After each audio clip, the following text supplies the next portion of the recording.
عمرك سألت نفسك ليه في ناس كانت قريبة منك فجأة بقوا أغراب؟ وأحيانا كتير مش دايما بتستمر الصداقة دي، مش لأن الطرف التاني وحش أو مش بيحبنا أو ولا إن أنت الغلطان، ولكن في الواقع المرحلة دي من حياتنا خلصت معاها بتنتهي كل العلاقات. السلام عليكم ورحمة الله وبركاته. ازاي اول مرة تشوفني؟ فانا مودة ودي قناتي، اتمنى تعجبكم تشتركوا في القناة ويلا بينا نبدأ الفيديو ده هيتقسم ل3 اقسام. القسم الاول وهو انواع الاصدقاء، والقسم الثاني احنا ليه اصلا مش بنعرف نكون صداقات، القسم الثاني وده اهم قسم ازاي نختار اصحابنا الصح. فكملوا نهاية الفيديو. نبدأ بالقسم الاول انواع الاصدقاء، وهنا نقف شوية. انا مش ضد الصحوبية ابدا، انا ضد الاصدقاء. انا في حياتي قابلت انواع اقدر اكتب فيهم مسلسل تركي مكون من 100 حلقة. خلونا نبدأ بالنوع الأول، وهنا بالذات هنسميه صاحب الواي فاي المفتوح، وده لأنه بيجي فقط لما يكون محتاج حاجة زي الشبكة المجانية في الكافيه. الصاحب ده بالأخص بمجرد ما تتعرف عليه تحس إن هو شخص جميل دايما حواليك وبيسأل بيهتم، لكن فجأة تكتشف إنه في كل مرة بيجيلك بيكون محتاج حاجة، ولما تحل مشكلته يختفي كأن الأرض بلعته، ولما تيجي تحاول تعرف هو راح فين ولا إيه اللي حصل له تتفاجئ إنه بيقولك أنا بس كنت محتاج حد يسمعني في وقت الصعب. اكيد فهمت ان كنت مجرد تطبيق دعم نفسي مؤقت. وللاسف النوع ده قابلته كتير جدا في حياتي. والنوع التاني صاحب الاف بي اي، ده مش مجرد صاحب عادي، ده جهاز مخابرات متنقل، كل ما تقابله لازم يحقق معاك في اي حاجه حصلت في يومك. وفي الحقيقه يا صديقي هو بس جاي يتاكد انه حياتك مش ماشيه احسن من حياته بس بشكل راقي. والنوع التالت هو الصاحب المقارناتي، وده مش بيكرهك ولا بيغير منك،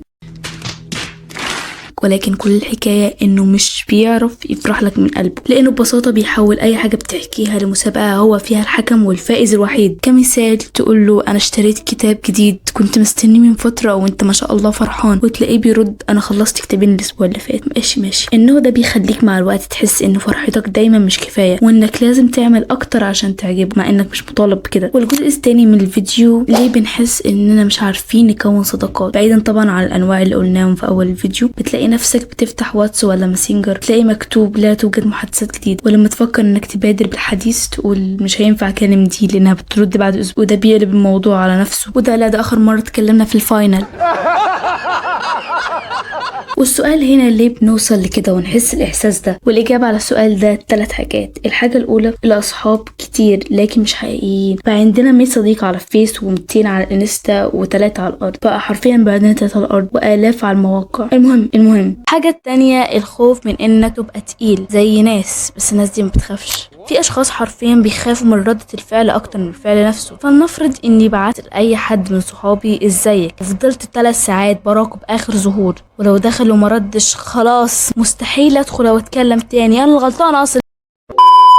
السبب في كده انه احنا عايزين نتكلم بس مش عايزين نكون اول ناس يبدأ بالكلام. والحاجة الثالثة لاننا بنختار غلط من الاول. كل ما نقول عايزين نعمل صحاب او نكون صداقات الى اخره نروح نختار اكتر ناس مش شبهنا، نختار اللي بيحب الخروج وانت بتحب القعده في البيت، وتتكلم مع اللي بيرد بعد 3 ساعات وانت يا عيني بترد بعد 3 دقايق، وفي الاخر نيجي نقول انا مش بعرف اكون صداقات. لا انت بس اخترت الاشخاص الغلط. وده بيودينا للقسم الثالث وهو ازاي نختار اصحابنا صح. اول حاجه اختار حد بيحبك وانت على طبيعتك، مش لازم تفضل تجهز نفسك قبل ما تتكلم او تعيد صياغه الجمله. انا اسمي مودة.